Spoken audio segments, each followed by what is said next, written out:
Shalom, selamat malam jemaat yang dikasihi Tuhan. Salam sukacita bagi Bapak, Ibu, dan juga saya sendiri. Salam sehat juga untuk kita semua. Kita semua berharap dalam keadaan sehat dan penuh sukacita. Jemaat yang terkasih di dalam Tuhan, pada malam hari ini, tanggal 3 April 2021, baiklah kita sisihkan waktu kita untuk kita bisa menghayati bagaimana Yesus di dalam penderitaannya untuk kita yang penuh dosa.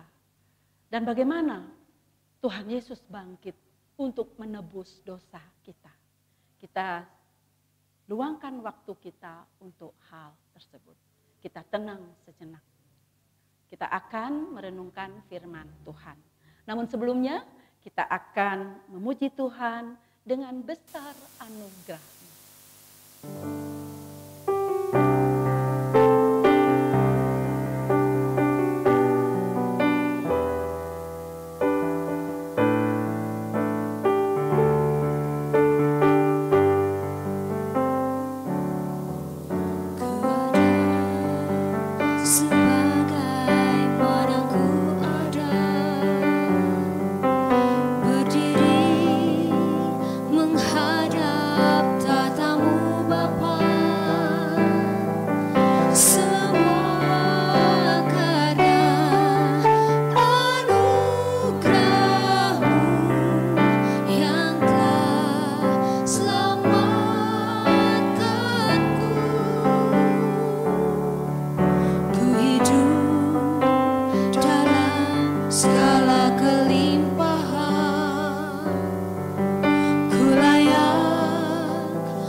Jemaat yang dikasihi Tuhan, yang menjadi bahan renungan saat ini sesuai dengan yang disediakan dalam puji dan janji, bacaan Alkitabnya adalah 1 Petrus 3 ayat 18 sampai dengan 22.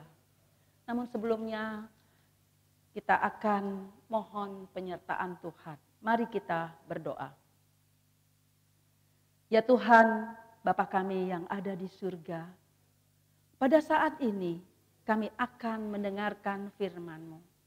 Kami percaya Roh-Mu yang kudus akan menuntun kami di dalam kami memahami firman-Mu. Di dalam nama Tuhan Yesus kami berdoa, amin. Jemaat yang dikasihi Tuhan, tema yang disediakan dalam pembacaan hari ini dari Lembaga Alkitab Indonesia adalah menderita karena berbuat baik.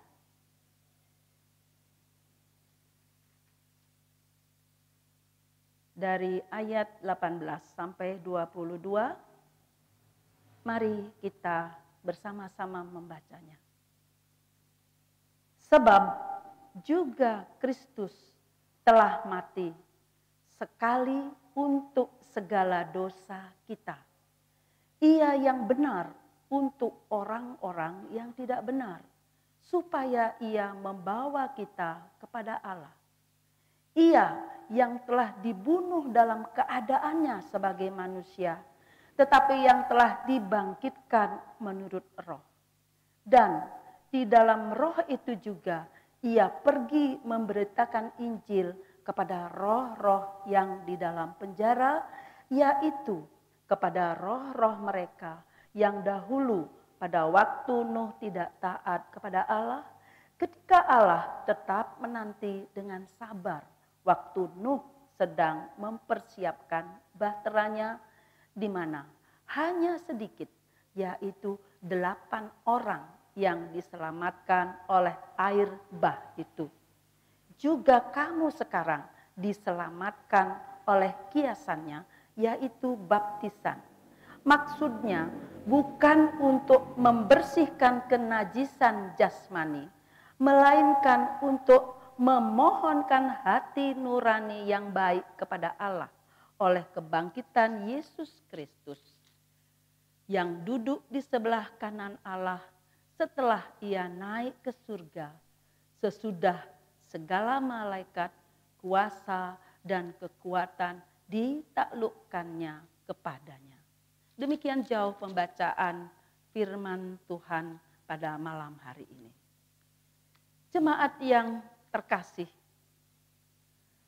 hal istimewa dalam bacaan ini adalah penguatan yang disampaikan Petrus kepada orang-orang yang baru saja percaya atau menerima Yesus sebagai Tuhan dan Juru Selamat.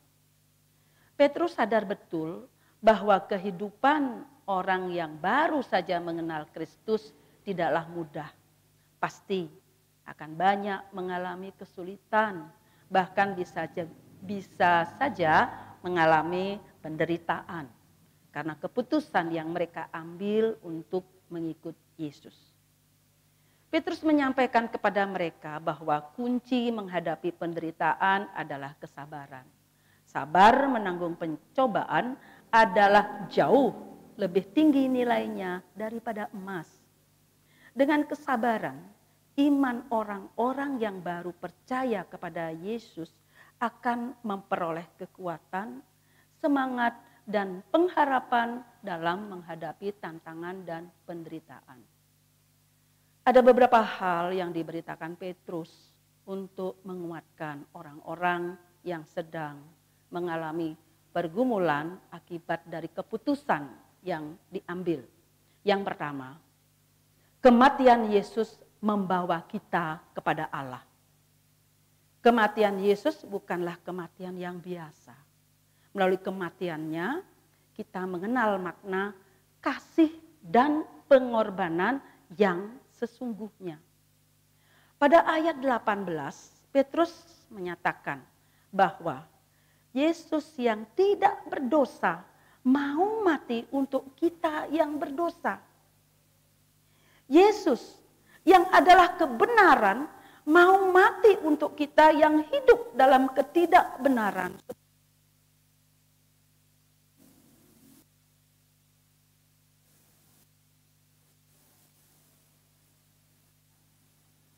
Sebagai Tuhan, Yesus telah dibunuh dalam keadaan sebagai manusia. Tentu ini adalah sangat menyakitkan. Coba Bapak Ibu semua kembali kita mengingat, membayangkan perjalanan Yesus disiksa sampai ke bukit Golgota yang sering disebut Via Dolorosa.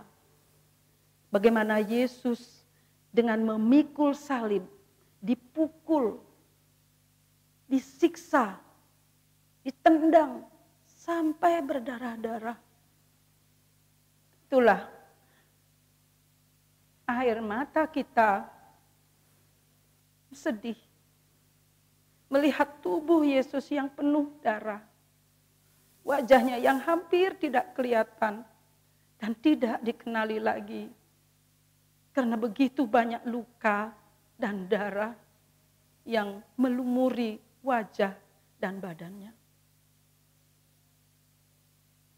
Sesungguhnya sebagai Tuhan yang berkuasa, Yesus bisa saja memilih tidak melewati proses yang menyakitkan itu. Namun melalui jalan penderitaan yang dilewati olehnya, memberi pengharapan dan kekuatan. Ada anugerah, ada nilai kasih yang tinggi kepada setiap orang yang percaya. Bahwa melalui penderitaan yang dilalui, Allah menyediakan kekuatan, kesanggupan, dan kemenangan. Bahkan Petrus juga menjelaskan pada ayat 19 dan 20 di antaranya. Dan di dalam roh ia pergi memberitakan Injil kepada roh-roh yang di dalam penjara, yaitu kepada roh-roh mereka yang dahulu pada waktu Nuh tidak taat kepada Allah. Penjara yang maksud Petrus adalah dunia orang mati. Bagi kita mungkin ini agak sulit dipahami. Tapi mari kita sama-sama mengimani. Ini merupakan tindakan kasih Kristus. Dalam kasih-Nya, Yesus sebagai Tuhan mampu menjangkau dunia manapun dan segala tempat, segala waktu, segala keadaan, dan dengan segala caranya sendiri. Yang kedua, Allah tetap menanti dengan sabar. Kalimat di atas adalah penggalan dari ayat yang dikatakan Petrus dalam ayat 20. Ayat ini Petrus menyatakan karakter Allah kepada orang percaya yang sedang mengalami penderitaan iman. Petrus bagaimana Allah dengan sabar yang tidak taat pada zaman Nuh. Ada informasi, ada sumber yang mengatakan bahwa Nuh membutuhkan waktu 100 tahun untuk membuat bahtera. Dalam waktu 100 tahun, Nuh tetap menjadi orang yang taat dan setia membuat bahtera. Walaupun orang-orang mengejeknya, orang-orang mentertawakannya, bahkan Nuh dibilang gila. Dalam waktu 100 tahun juga, Allah dengan sabar menunggu orang-orang tersebut percaya dan mau masuk ke dalam bahtera yang dibuat Nuh. Namun kenyataannya hanya 8 orang yang diselamatkan. Yaitu Nuh, istrinya, 3 anak, dan 3 menantunya. Yang ketiga, Yesus adalah bahtera untuk menyelamatkan manusia. Air bah menjadi saksi bahwa tidak semua orang mampu dan mau menerima keselamatan. Dari sekian banyak orang yang hidup pada zaman Nuh, hanya 8 orang yang selamat. Tentu ini jumlah yang sedikit. Dalam surat Petrus yang dikirimnya melalui orang-orang yang sudah percaya, yang tersebar di beberapa kota dan tempat, Petrus menyatakan bahwa jalan keselamatan terbuka lebar dan kabar baik tentang keselamatan juga sudah tersebar. Juga tentang baptisan, bahwa orang-orang yang menerima baptisan adalah juga orang-orang yang masuk ke dalam kematian dan kebangkitan Yesus. Sehingga walaupun mereka menderita oleh karena percaya kepada Yesus, pada dasarnya kuasa dan kekuatan dunia sudah ditaklukkan Yesus dalam kebangkitannya. Dengan kata, jika zaman bahtera menyelamatkan Nuh keluarganya, maka pada zaman perjanjian baru dan sampai saat ini, Yesus adalah bahtera yang akan menyelamatkan orang-orang percaya, orang-orang yang taat kepada Allah. Yesus adalah satu-satunya jalan yang akan membawa kita kepada Allah.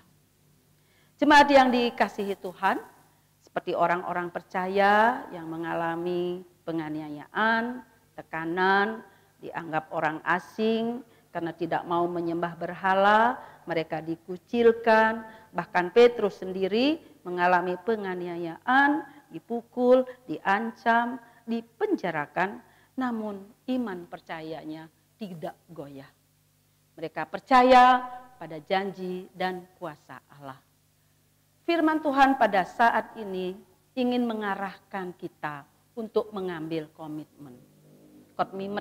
Komitmen itu adalah yang pertama, tidak menyia-nyiakan kematian Allah di kayu salib. Karena Tuhan melalui kematiannya, melalui kematian Yesus di kayu salib, akan menjadi sia-sia jika kita tetap hidup di dalam kejahatan, ketidakbenaran, dan ketidaktaatan. Maka saat ini saudara-saudaraku dan juga saya di dalam hidup kita, bahwa kasih dan pengorbanan Yesus di kayu salib akan menjadi jaminan atas pengharapan kita di dalam iman. Jangan ulur-ulur waktu, jangan tunggu waktu yang tepat untuk hidup di dalam Tuhan. Kita tidak pernah tahu apa yang akan terjadi ke depan, apa yang terjadi besok. Maka sekaranglah waktunya, mari merespon kematian Tuhan dengan menjalani hidup di dalam Tuhan. Yang kedua, sabar dalam pergumulan. Mungkin kita sudah merasa penuh, merasa sudah terlalu lama dalam pergumulan. Atau boleh dibilang menjadi pengikut Kristus, kok saya harus sabar menderita atau bergumul. Mungkin juga kita agak risih mendengar kata ini. Karena banyak orang beranggapan mau ikut Tuhan kok diajak menderita. Atau dengan kata lain, kenapa ya hidupku semakin dekat Tuhan, malah kok hidupku semakin menderita. Ya boleh-boleh saja, sah-sah saja kalau kita punya pemikiran seperti itu. Namun, mari kita buka kembali tentang pemahaman kita. Tidak ada kebangkitan tanpa salib, maka tidak ada kekristenan tanpa pergumulan. Ada satu lagu yang mempunyai syair, iman mungkin tidak selalu membuat langit selalu biru. Iman mungkin tidak membuat jalan kita selalu rata, dan seterusnya. Namun Allah berjanji bahwa Allah ada saat langit begitu gelap, ada bersama dengan kita. Maka tetaplah semangat, percayalah Tuhan tahu dan mengerti beban kita. Tuhan tahu akan kesukaran yang ada. Ingatlah, jika Tuhan tetap menanti dengan sabar selama 100 tahun pada zaman Nuh, agar orang-orang mau diselamatkan. Pada saat ini, jangan putus asa jika Tuhan mengizinkan kita masuk dalam pergumulan, dalam kesulitan. Bisa saja 1 tahun, bisa juga 5 tahun, 10 tahun, dan bahkan 20 tahun. Untuk setiap doa yang kita naikkan, untuk setiap harapan yang kita panjatkan kepada Tuhan, percayalah, janji dan kuasa Allah adalah kepastian. Mari kita mengimani janji Tuhan dan kuasa Tuhan di dalam kehidupan kita. Amin. Saat teduh bagi kita.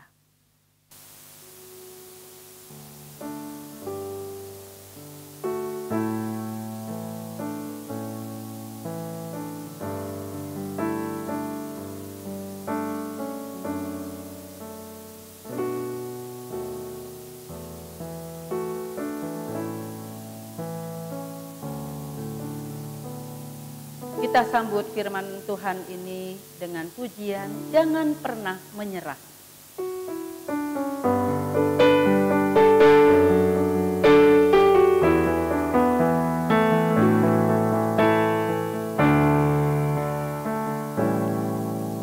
Tuhan tak pernah janji, langit selalu biru, tetapi Dia berjanji selalu menyertai.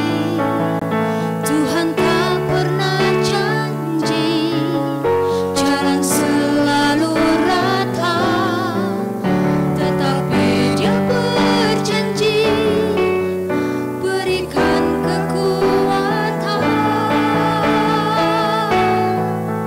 Jangan pernah menyerah, jangan berputus asa. Mujizat Tuhan ada saat hati menyembah.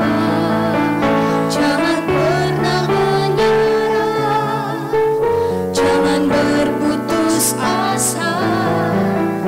Mujizat Tuhan ada bagi yang setia dan percaya. Jangan pernah menyerah, jangan berputus asa. Mujizat Tuhan ada saat hati menyembah. Jangan pernah menyerah, jangan berputus asa. Mujizat Tuhan ada bagi yang setia dan percaya.